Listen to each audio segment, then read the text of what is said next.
Good evening and welcome to ACAP Centre County's presentation on knowing your limits and creating balance as a caregiver. My name is Jill Lilly. I'm the chapter coordinator for ACAP Centre County and part of the leadership team. We are thankful that we have virtual as an option when the weather is less than wonderful, although when we changed this yesterday, the prediction was for a lot more snow than what we ended up with. So I'm sorry that we couldn't be in person, but I'm glad we do have the chance to still hear the presentation and ask any questions that you might have. Hopefully this will not happen again this year. It's been 2 months in a row that we've had issues with weather. Before we get into the program itself, I'd like you to be aware that ACAP is an educational nonprofit.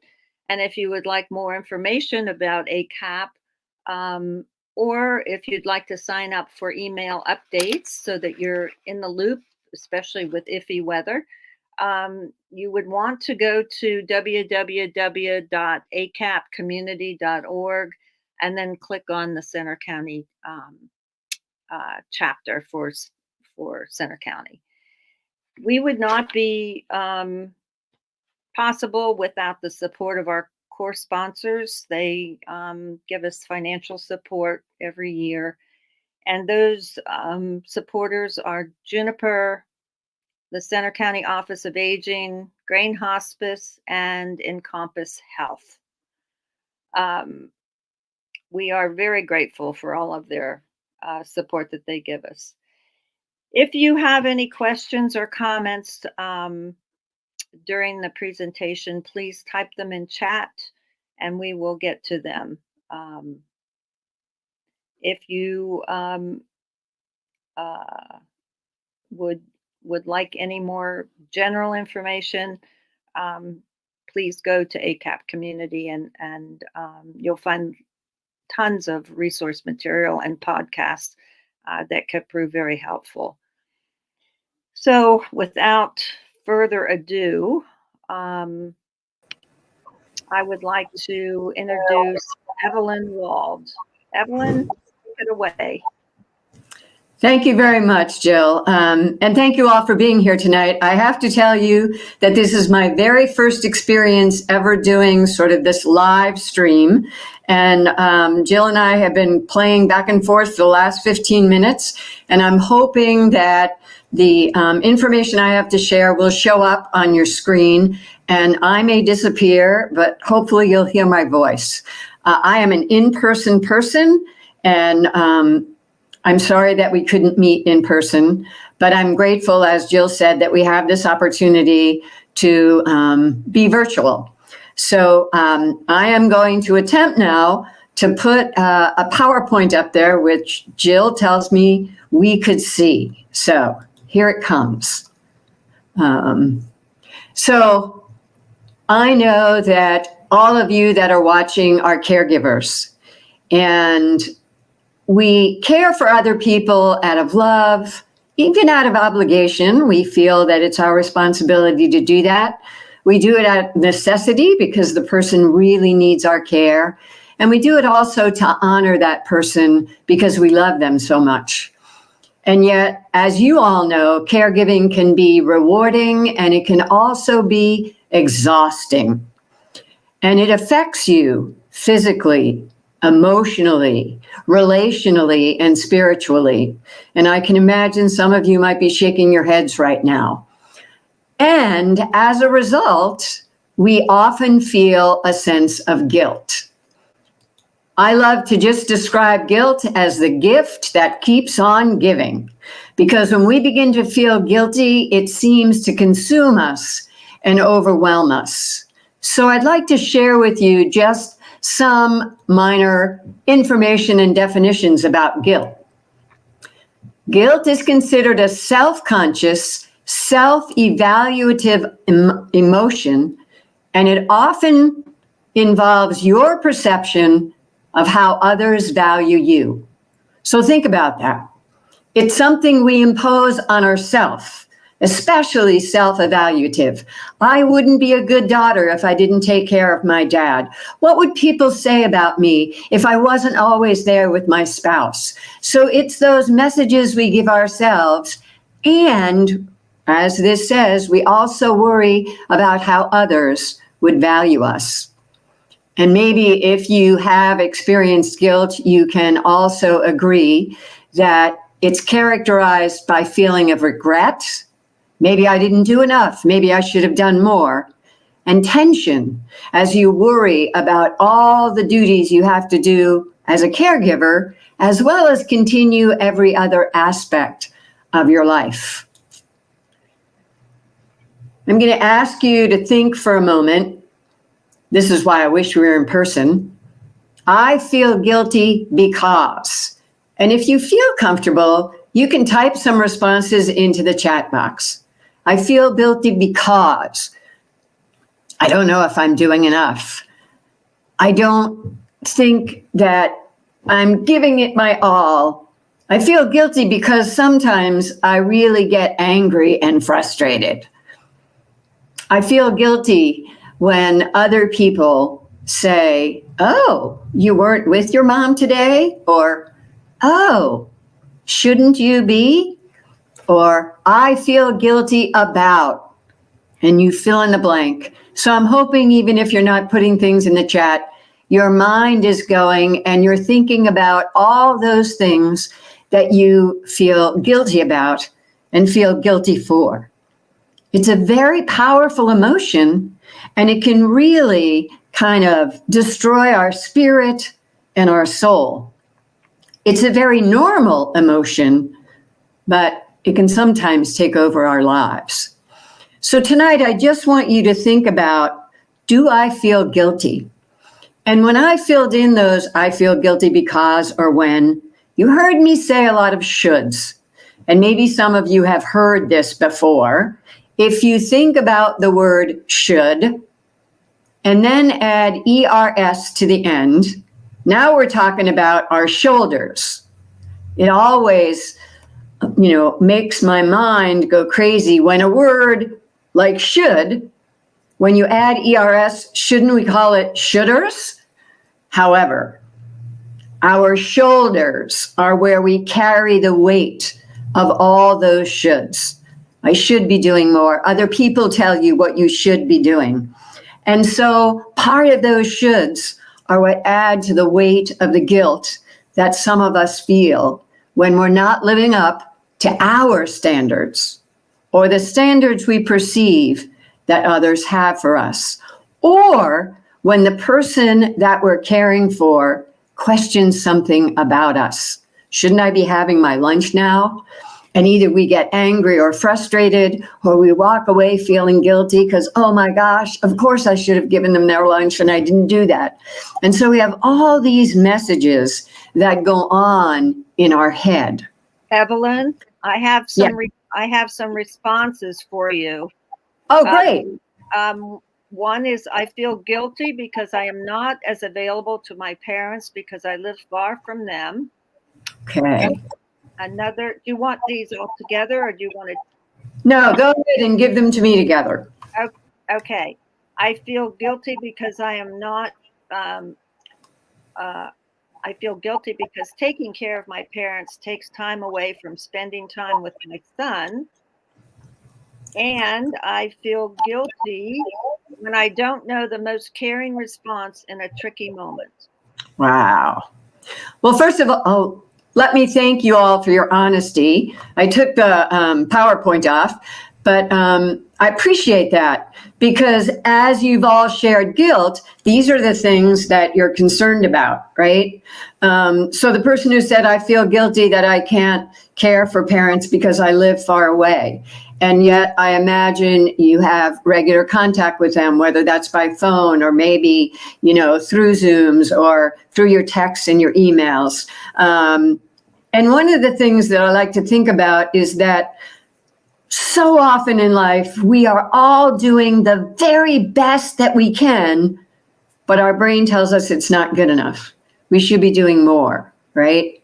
And so I don't want to like dump on anybody tonight, but what I really want to do is say, we actually have control over those thoughts. Now, I have to tell you, I myself would laugh at that because we've had these ideas ingrained in our head and people continue to reinforce them. And so it's not so easy to get rid of those thoughts and the guilt and the things that we feel. But if we really stop for a moment and say, am I doing all I can? And maybe your answer is no. And if your answer is no, then the next question is, why not? And maybe it's because I'm juggling my family and caregiving and trying to work and take care of my kids and do this and do that. And when you really do that, I'm hoping that you can stop for a moment and say, how am I even doing all of this? Right? And so tonight is just an opportunity to take a moment for yourself and recognize how much you might be putting on yourself that no one else expects, or the thoughts that you have. Someone just posted, I feel guilty because I can't be there all the time. I feel guilty because I need me time too. And Lori, that's beautiful because for some reason in our society, when we take time for ourselves in any particular situation, we feel guilty. And yet, at the end of this presentation, I'm going to challenge you all to really do some self-care. And we think, well, I don't have time for that, and I feel guilty when I do that, and I'm taking away from everybody else.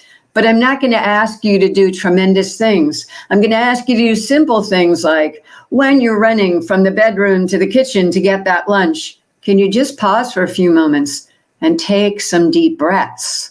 Now that sounds silly, but I was in a restaurant last night and the waitress was running around crazy. And I said to her, when she came to the table, I said, I want you to stop and I want you to take some deep breaths. And she got this big smile on her face and she stood there and took 2 very good breaths. And she said, thank you.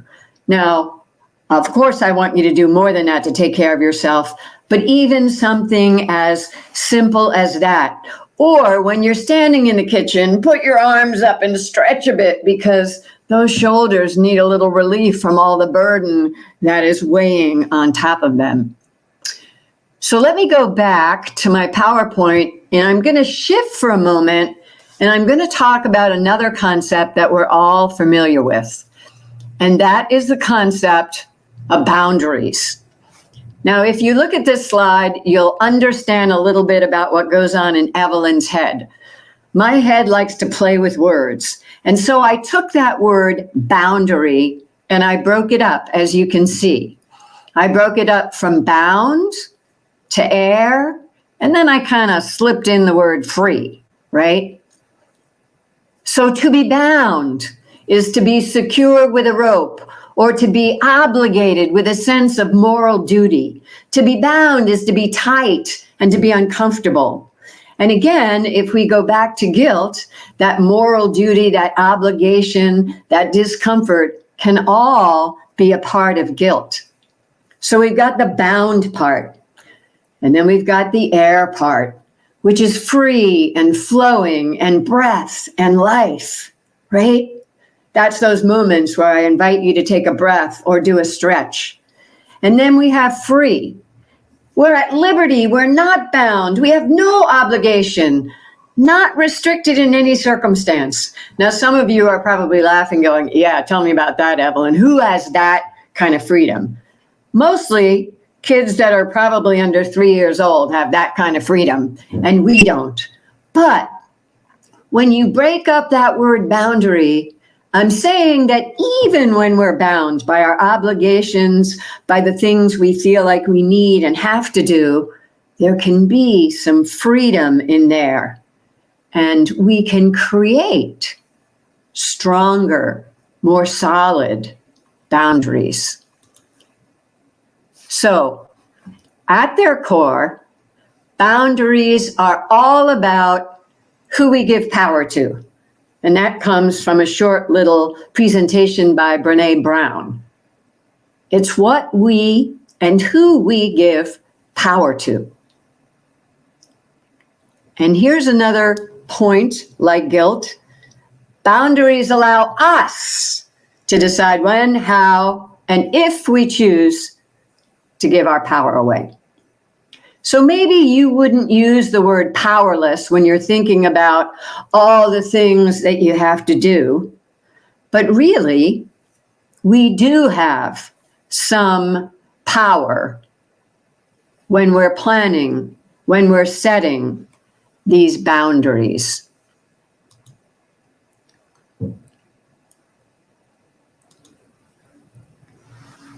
I'm going to go back to guilt for a moment. So we're talking about boundaries, which are choices that we can make, and boundaries are who and what we give power to. So now I'm going to ask you if you could release your guilt. Now, one of the ways you can release your guilt is to do what I asked in the beginning. Think about, do I impose this on myself? If we impose this on ourselves, we have the opportunity to change that, to say, yes, I feel guilty, but I'm really doing the best that I can, right? Or sometimes we can write a list of all the things we feel guilty about. And then even if you can take one of the things on that list and let it go, cross it out, rip it off your list, throw it in the garbage, right? That's a way to release some of your guilt. Is there one thought or one action you can do? Empower yourself that would lessen the burdens, the shoulds that are resting on your shoulder.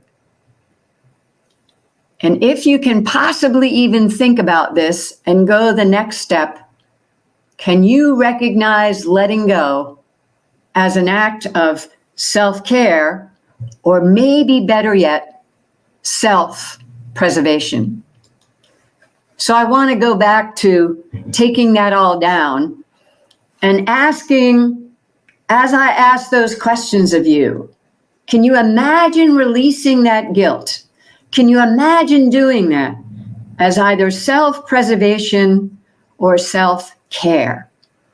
Is there anybody who's willing to share either one thing that they're really guilty about that they think they could release, or maybe something that you're guilty about that you can't imagine how you could possibly release that?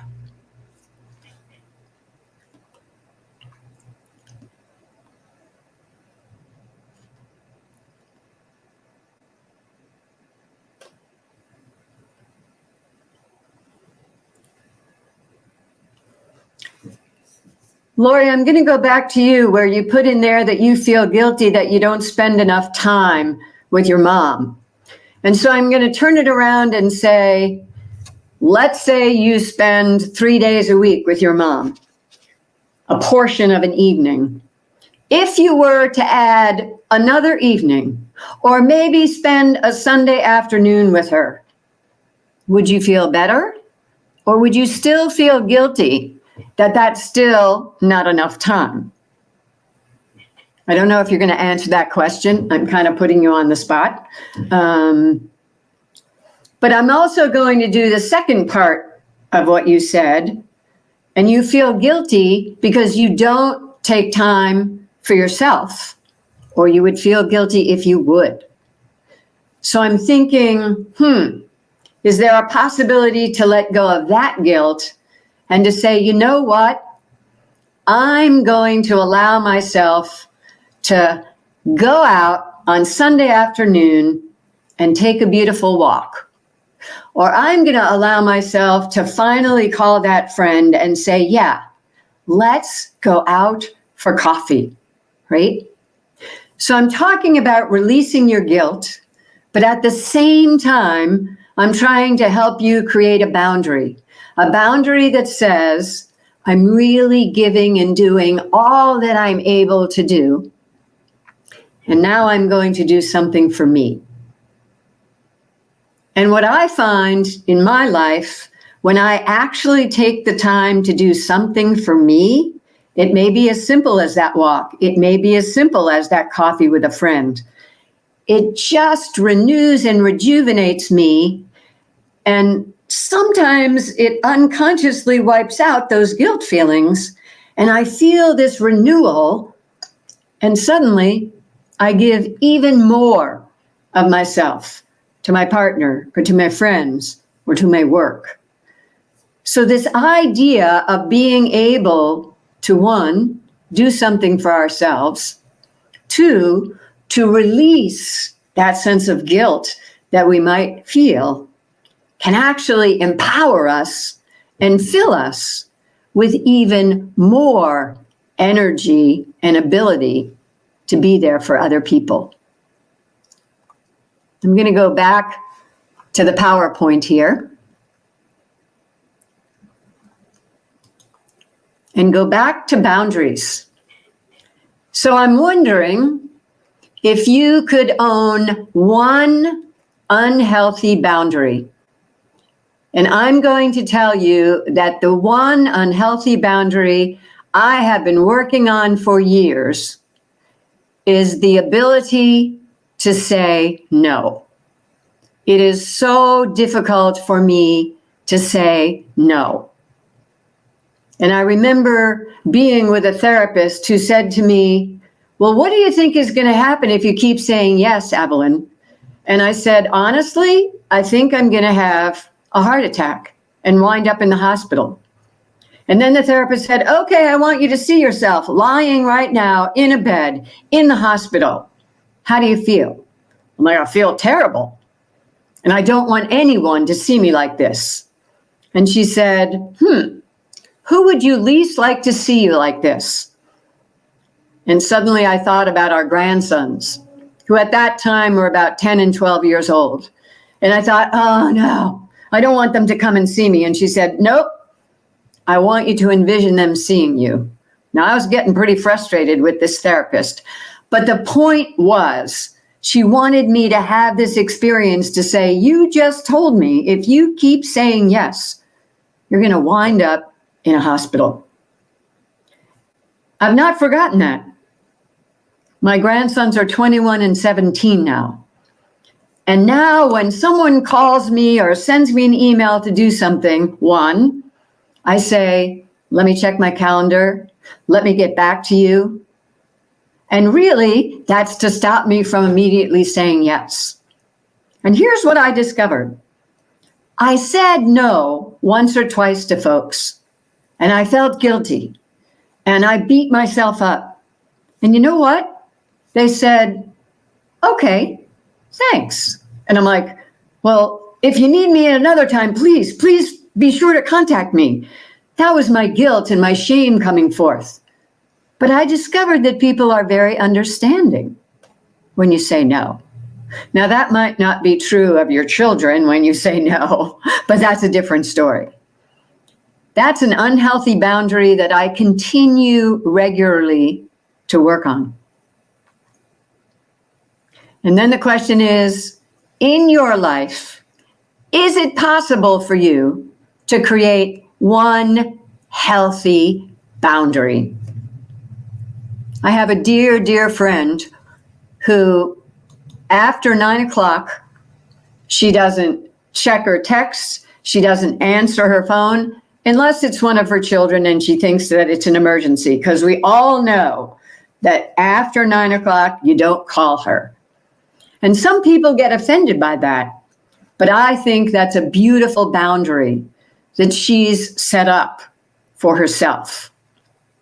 So again, if you feel comfortable, I'm asking in a chat if anyone would share one unhealthy boundary that you have.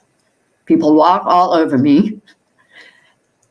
And or one healthy boundary that you really would like to set for yourself.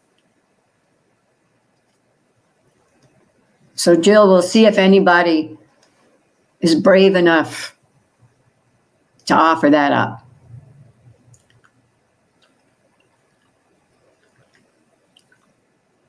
It always takes a little bit longer. when people are typing instead of responding verbally. So I appreciate your patience. Oh, it's okay. It's okay. And I know these are not easy questions to answer. I will say, Evelyn, that I'm with you in learning to say no. Here we go. You have one response. Do you see it? No, I do not. Okay. It says, I'd like to not check my phone or email after 9 o'clock. Wow. So that's a great boundary. And I want to encourage you to think about how you might do that. So one of the other boundaries that I set a while ago, and I don't have to do it anymore, but I can become quite the spender and think I need this and think I need that.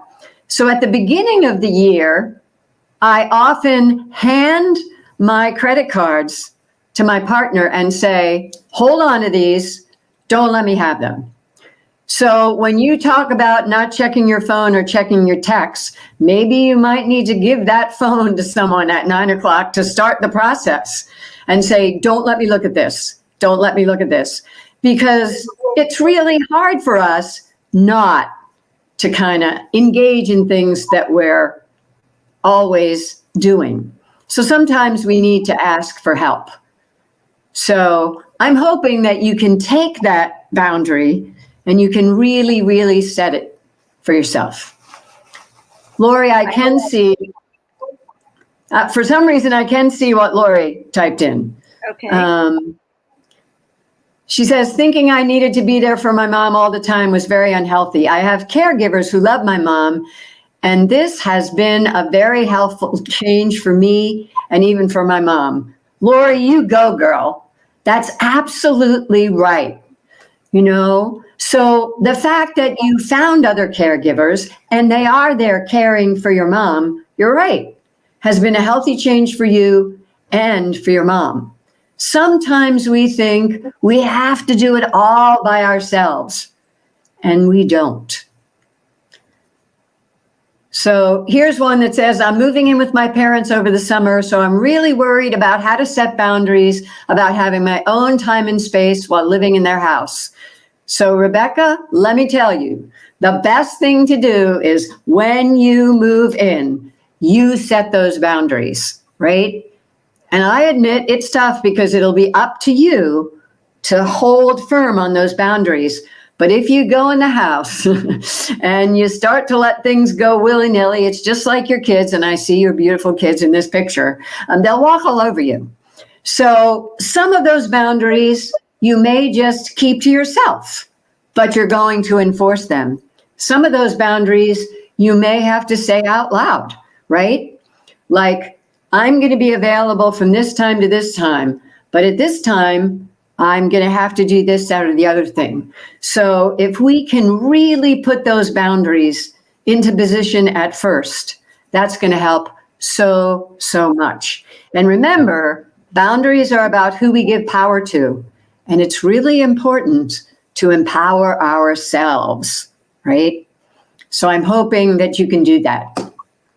So here's Sherry who says, I often have a difficult time saying no, but recently I gave up some of my volunteer work, letting my supervisor know that I need to give up some of my responsibilities. Cheers to you, Sherry. Great. And I really appreciate that you folks are sharing these because it's showing all of us we can do this. It's not necessarily easy, but we can do it. And I don't know about the rest of you. Lori, you said it was healthy for you and for your mom. And Sherry, I'm sure it feels good, right? And when I think about our shoulders, it's like releasing some of that weight off our shoulders. I used to be a counselor. And when I would see some of my clients and we would talk about this, I had 2 bricks in my office. And I would ask them to put the bricks on their shoulder and keep them there. And about maybe a minute later, they'd go, can I take these off, Evelyn? I'm go, why? What's the problem? And then we would talk about, okay, what's weighing you just like those bricks are weighing you. And for most of the time, people could respond with things that were weighing them down. And then we tried to explore how we might relieve some of that weight. So again, if you think about boundaries and you think about guilt, for me, they go hand in hand, right? Guilt sometimes disables us from setting boundaries. Boundaries sometimes first lead to guilt, but then if we can really honor that we're doing something good for ourselves and often for the other person, it really, really makes a difference, right? I really appreciate that you're taking the time to kind of share with us. So thank you for those folks that were willing to do that. So now I'm going to jump into this word that we all know, balance. How can you have better balance, which is to manage your time, your responsibilities, your personal needs, and the real limitations that we have? We often don't pay attention to those limitations. We all have only so much energy and so much time, and yet we push ourselves and push ourselves and push ourselves, and then we're off balance, right? A friend of mine used to bring a scale to one of our support groups, and she would ask folks, tonight, how are you feeling? And they would go up on the scale and kind of either put it way tilted because they were feeling exhaustion or guilt or whatever, or they'd tip it the other way and say, no, you know, I'm feeling really good tonight. I'm focused on myself and I'm really present. And then sometimes it would be this beautiful balance of doing for ourselves and doing for others and saying yes to some things and saying no to others. And so trying to find that balance in life. Again, often I would ask a client to stand up and stand on one foot. Now, some folks could do that really, really well.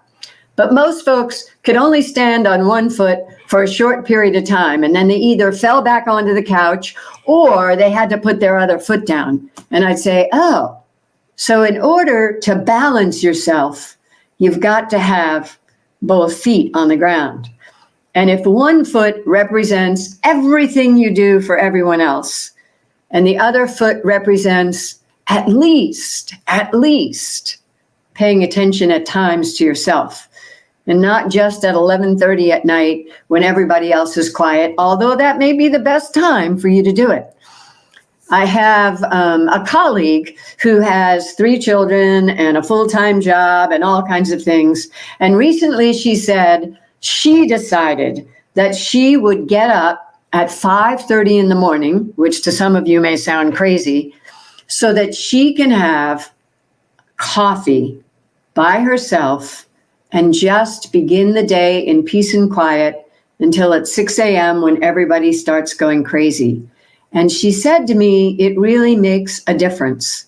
She also said she's sleeping better at night because she's so exhausted by the time the day is over. And so sometimes those sacrifices that we make turn out to be really, really helpful for us.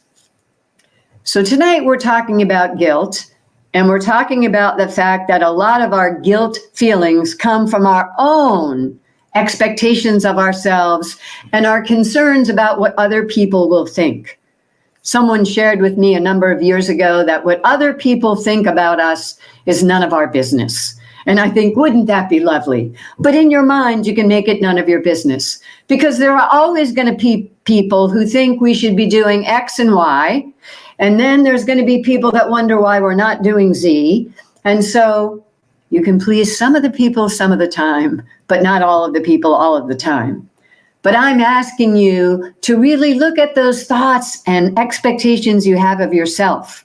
And maybe you can make a change in those scripts in our head. I should, I have to, I feel guilty. Then that might lead to setting some of those boundaries and letting go of some things that might be difficult to let go, some things that you've been waiting for a long time to let go. And when someone says, gee, I can't believe she's not volunteering here anymore. Okay, it's a sentence. It's gone, right? So trying to find balance is really, really important. I'm not sure why my name is up there, but whatever. And again, I think if we go through this process of walking through our guilt, releasing some of it, ripping it, throwing it away, putting up some healthy boundaries, like I call people on the phone and I say to them, is this a good time to talk? And thankfully, my friends know me well enough that they can say, you know what, I'm just about to run out the door. Can we make another time to talk? And I'm like, fine. And I never hang up the phone and say, oh, really? They didn't have time to talk for me? No, I appreciate that. Because when we do talk, I want us to be able to really talk to each other. So sometimes when we're doing all of these things, especially when we're taking care of someone, I like to ask folks, when was the last time you sat down with your spouse or with your mom and just had a conversation? Or are we always so busy? I got to change the sheets. I got to get the lunch. I got to give the medication. It's like breathe and sit down and really have some time with that person that you love dearly. So now I'm going to talk to you. I'm going to talk to you about self-care. Number one, you matter. You matter. And most of us would say, oh, I know that. But no, I want you to really, really feel that. I want you to say, I matter. The other thing is we have this notion that self-care is selfish. It isn't selfish. It's important to take care of ourselves. If I think about all the hours that you spend caregiving for that loved one in your family, for your children, for your activities and responsibilities at work, to take 15 minutes for yourself is not selfish. 15 minutes, that's all I'm asking. But it can make a world of difference in your life.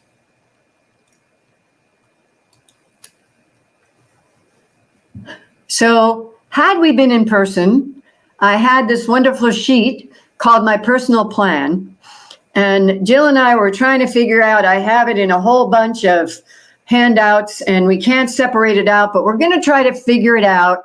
Or if nothing else, we'll somehow mail it to all of you, but we're going to figure it out.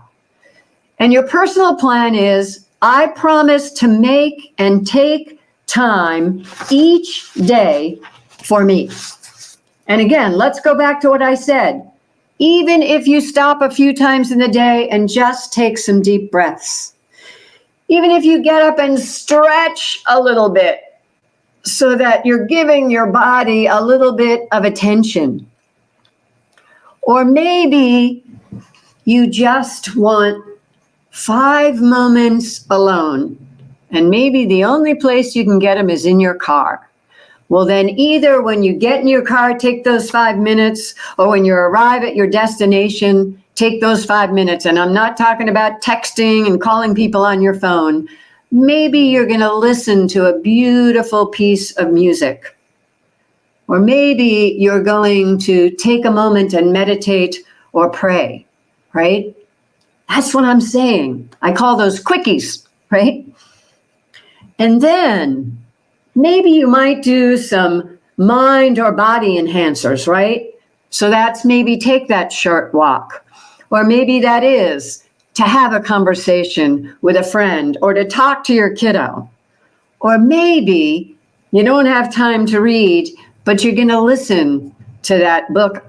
Well, it's not on tape anymore, but as you're driving. Or maybe instead of not eating lunch, one day a week, you're going to treat yourself to lunch. That means you packed it in the morning and brought it with you, or you're going to go somewhere and really have a good lunch. And then I want you to think about those boundaries. And I want you, when you're feeling like you're stretched to the max, think to yourself, what do I need to do at this moment? Maybe I need to say, you know what, I can't do that right now, but I promise you I'll do that by tomorrow, right? So just to pause and give yourself a chance to hear what's going on in your head, and then maybe to communicate back in a different way. And then I want you to know that you are enough. You are worth the time. You are worth the effort. You are worth the energy to give to yourself. And so I would love it if you would practice I am statements, not I am not the best daughter in the world. I am not the best mother. No, I am enough. I am worth it. I matter. Now, I know that probably sounds silly to you, but again, I'm encouraging you to do that because you do matter and you are worth it and you are enough. And then if you can make the giant leap to I will not feel guilty when I'm loving myself, right? I don't think anyone here feels guilty loving everyone else. So can we not feel guilty about loving ourselves? I think most of us know the golden rule, whether we're a person of faith or not. And it says that we should love our neighbor as we love ourselves. And I often say to folks, stop for a moment and think about that. How do you treat your neighbor? And usually we treat our neighbor very nicely, right? This morning I shoveled the walk for my neighbor, or maybe we bring food over to them, or whatever the case may be. Showing love to our neighbor, and I'm literally talking about neighbors. Now our neighbors are our friends, our family, everyone.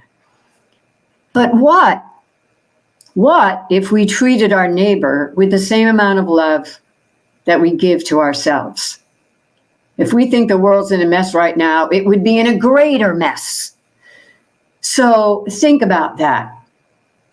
Love your neighbor as yourself. If we could give ourselves a measure of that love, it would change us and it would change all our interactions with other folks. My last slide is to say thank you. It's to say thank you to all of you for everything that you do for others. It's also to say thank you for all of the caring and caregiving that you not only give to maybe parents or spouses or partners, but your children, your friends, your coworkers. Anybody who shows up here tonight is a caregiver. You care about others. And I'm going to thank you for also valuing and caring for yourself. You matter, you are worth it, and you deserve to be loved. I certainly want to thank you for allowing me to be with you this evening. Again, I wish we could have been in person, and I'm hoping that the thoughts that I shared with you don't sound pie in the sky or impossible, that I invite you genuinely to think about these things and put some of them into action for your sake and for the sake of others. Evelyn, thank you, thank you, thank you. There's a couple comments. I don't know if you can see them. I can't, so I'd be happy to hear about them. Here, let me see if that comes up. Now I can see that. Thank you. It says, thank you for an encouraging session. Thank you. I'm glad you're encouraged. It's awesome. Well, I really appreciate your time. It was I think you gave a lot of really great information, and hopefully, I think we definitely are all hardest on ourselves than on anyone else. So you kind of hit the nail on the head that we have to do a better job of caring for ourselves. Yes. Next month, we have Bridget Donnelly coming in to talk about downsizing, and we will hope to see you there in person. Also, we have a caregivers meetup coming up February the 22nd. It's a Thursday from 4 to 6 at University Winery. We would love to have any of the caregivers out there join us. It's a chance to talk to other folks that are in that position.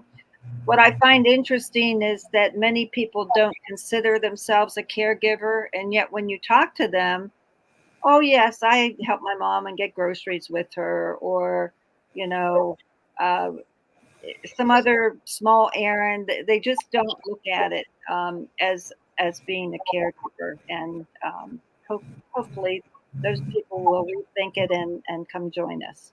So thank you, Evelyn. Again, it was awesome. I wish I could clap for everybody. And here, now hold on. I'm going to put these last few comments up for you. Great. Thank you. Thank you. It was really my honor to be here. And I'm glad I didn't say no to Jill. I'm glad you didn't too. All right. Sorry. Take care of everybody. Take care. Thank you. Stay warm and dry.